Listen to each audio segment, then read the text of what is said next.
呦，这么多鸟！好重！最近追宁哥的《地球超新鲜》被新西兰鸟岛狠狠美到，一行人慢悠悠走在海边，氛围松弛又惬意，成群海鸟自在栖息，人和小动物安安静静共处，满眼都是治愈画面。同行帅哥美女沿着海岸线散步，不停拍照记录，氛围感直接拉满。宁哥还忍不住感慨，从没见过这么好看的海。没看过这种海，我是真的，还是蛮治愈的。对，哇，这太好看了。一边录节目一边吹海风，像短暂给自己放了一场海边小假。本以为全程都是浪漫海景滤镜，龚俊当下已经发出感慨：哦，好抽啊，好抽啊！鸟手画家。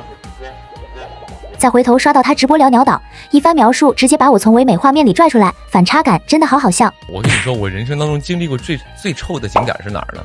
就是上次我们去那个新西兰去录节目嘛，去了一个地方叫做鸟岛，你们有知道的吗？我是去那个新西兰之前没有做任何的攻略，我是一个想要感受那种所谓的惊喜的那种人。那个鸟岛就是一去了，我就蛮震撼的。哦，我觉得那一刻，还找个音乐。对，然后就是那天去了之后，我就觉得哇，特别震撼。就是你会发现那个岛上，就是对面是海嘛，大海嘛，然后各种那种石头林立的，然后那个大海一直冲着那个岸堤的那种感觉。这面一群人有在一个就是在一个水域在那一块游泳，然后另外一个地方呢，全部都是鸟，就是那个多少那个程度，我觉得得有几千只吧。那个鸟其实离你很近，你当然不可能去触摸它了啊，因为那个你不能去打扰人家。但是其实离你很近，有的时候甚至离你只有2米近，但是它都不怕你，它就会一直在那儿自己栖息在那儿。好多鸟，我的天哪！然后就是那个最大的问题就是太臭了。我小时候在我们那个地方，因为我们家都住一些小时候平房嘛，对吧？平房都旱厕，包括我们学校都是旱厕，然后一栋一栋的，那里边就积累了多久的那个我们上的那个厕所的东西啊，对吧？比那个臭多了。这个鸟岛太臭了，就是我可能跟你形容，你都想不到那种臭。为什么？就是其实有一种我看电影，特工被人抓住之后呢，有一些酷刑，比如这个酷刑是什么呢？就是让他闻臭味儿。其实人在闻到臭味儿的时候会非常的崩溃的，就是他会直接击溃你的神经。当时在那里，我就感觉我在受酷刑。就是你想想，它是个广阔的天地啊。你想，它不是说在一个室内环境里，它那么广阔的一个地方，海风一直吹，还那么臭，我都要懵了。但你在节目里呢，你又不能一直这个表情，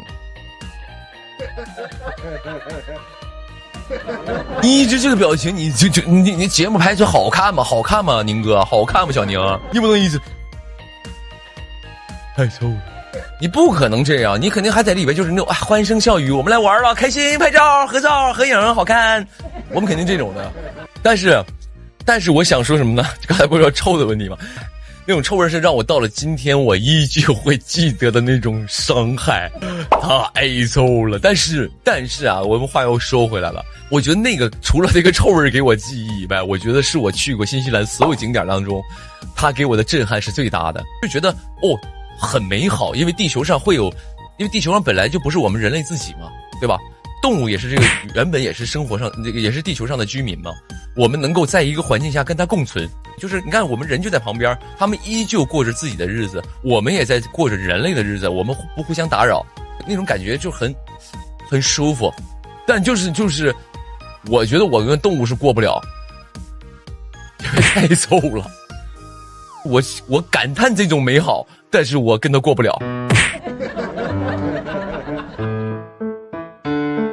所以说，美好的东西有时候并不完美，就像宁哥说的，震撼是真的，臭也是真的。世界本来就不是只属于人类，能够短暂闯进他们的生活，看见万物共存的样子，其实也是一种幸运。你们说呢？